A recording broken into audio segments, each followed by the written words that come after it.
அதே இப்போ ஒரு குடும்ப சூழ்நிலையில் நிறைய கல்விக்கு ஒரு முக்கியத்துவம் கொடுத்து பண்ணிகிட்ருக்கோம். ஏதோ ஒரு சூழ்நிலை, அதாவது ஒரு விதமான கான்ஃப்ளிக்ட் ஒரு பேரண்ட்ஸுக்கும் சில்ட்ரனுக்கும். நான் இதுதான் படிக்கணும்னு நினைக்கும்போது, குழந்தையோட விருப்பம் ஒன்றா இருக்குது, பேரண்ட்ஸோட விருப்பம் வேறையாக இருக்குது. ஸோ இது மாதிரி சூழ்நிலை வரும்போது சாமிக்கிட்ட மாதிரி இதை வந்து இன்ஸ்டன்ஸ் எதாவது இருக்குங்க?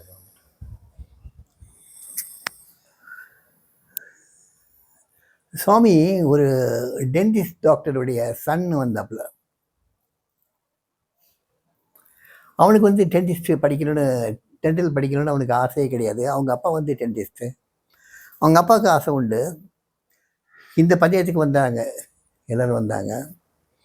வந்த உடனே சுவாமி வந்து கேட்குறாரு, என்ன விஷயம்னு கேட்குறாரு. இந்த மாதிரி பையனை டென்டிஸ்ட் ஆக்கணும்னு நினைக்கிறேன், but he is not willing, இந்த மாதிரி சொல்கிறாப்புல. அப்போ அவன்கிட்ட கேட்குறாப்புல. கேட்ட உடனே அவன் என்ன சொல்கிறான், சாமி எனக்கு வேறு சப்ஜெக்டில் எனக்கு பிரியம் இருக்குது. ஆல் ரைட், அப்பாவுக்கு பிரியம் இருக்கே. அப்பா அந்த ஊரில் எத்தனை வருஷமாக ப்ராக்டிஸ் பண்ணுறாரு? ரொம்ப வருஷமாக ப்ராக்டிஸ் பண்ணுறாரு சாமி. அப்பாவுக்கு அங்கே வந்து நல்ல பேர் இருக்கா? நல்ல பேர் இருக்குது சாமி. அப்போ ஏன் நீங்களும் நல்ல பேர் எடுக்கக்கூடாது? நல்ல பேர் எடுக்கலாமே. இந்த பிச்சைக்காரர் ஆசைப்படுறாரு, அப்பாவுக்கு துணை வேண்டியிருக்கு, துணைக்கு வேண்டியிருக்கு. அதனால் நீங்களும் ஒரு டென்டிஸ்ட் ஆகணும். இந்த பிச்சைக்காரர் தான் ஆசைப்படுறாரு. சரி சாமி, நான் டென்டலுக்கே படிக்கிறேன் சாமி சொல்லிட்டு போனாரு. அவன் is number 1 dentist in his own town. அவங்க அப்பா இறந்துட்டார். அந்த பையன் வந்து நம்பர் 1 டென்டிஸ்ட் அவங்க இருக்கிற ஊரில். இதே மாதிரி இன்னொரு பையன், அவங்க அப்பா வந்து இஎன்டி. அவங்க பையனுக்கு வந்து சுத்தமாக வரல, படிப்பே வரல, என்ன செய்யணும்னு தெரியல. 3 வருஷமாக மெடிக்கல் காலேஜ் சேர்ந்துட்டாப்புல. ஆனால் 3 வருஷமாக வந்து அந்த இதே பாஸ் பண்ணவே முடியல. அதே வருஷத்தில் அப்படியே உட்காந்துட்ருக்காப்புல. சாமிகிட்ட வர்றாப்புல. சாமிகிட்ட வந்து அவனுக்கு அந்த கோர்ஸே பிடிக்கலை. சாமிகிட்ட கூப்பிட்டு வராங்க. கூப்பிட்டு வந்த உடனே ஏன் அந்த மாதிரின்னு விசாரிக்கிறாரு. சாமி எனக்கு பிடிக்காத கோர்ஸில் சேர்த்து விட்டாங்க சாமி, நான் எப்படி படிக்க முடியும்? என்னால் படிக்க முடியல சாமி அப்படிங்கிறாப்புல.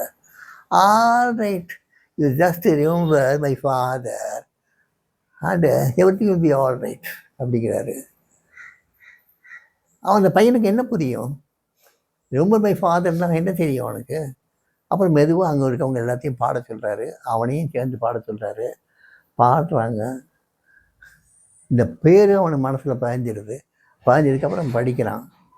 படித்து எம்பிபிஎஸ் முடித்து அவன் இஎன்டி ஆகி அவன் இருக்கிற ஊரில் அவன் தான் நம்பர் 1 இஎன்டி. இப்போ எப்பயுமே தன்னுடைய பெற்றோர்களுக்கு வந்து சந்தோஷப்படுத்துறது வந்து பிள்ளைங்களுடைய கடமைன்னு சொல்லுவார் சுவாமி. பிள்ளைகளுடைய இஷ்டம் வந்து எப்படின்னா, அவங்களுக்குன்னு ஒரு வயசு, ஒரு பக்குவம் வந்ததுக்கப்புறம் அந்த பக்குவம் அது வந்து தாய் தந்தையருடைய அப்புறல் படி தான் இருக்கணும்னு நினைப்பார் சாமி. பிள்ளைகளுக்குன்னு தனியாக ஒரு பிரிவில் கொடுத்து அவங்க இஷ்டப்படியெல்லாம் படிக்கலாம், இஷ்டப்படி நான் அங்கே படிக்க போகிறேன், லண்டனில் படிக்க போகிறேன், அங்கே படிக்க போகிறேன், இதை படிக்க போகிறேன், அதை படிக்க போகிறேன்னு சொல்கிறத சாமி ஒரு நாள் ஏற்றுக்கிறதில்ல. ஏற்றுக்கல.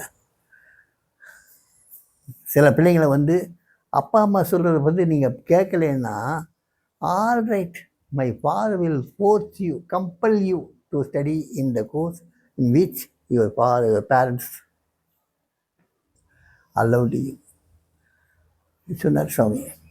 தாய் தகப்பன் என்ன சொல்கிறாங்களோ அந்த பிள்ளைங்க கேட்கணுங்கிறதுல வந்து சாமி உறுதியாக இருந்தார். அது அவங்களுக்கு நன்மையும் பயந்தது, அவங்க வாழ்க்கையும் வெற்றிகரமாக இருந்தது.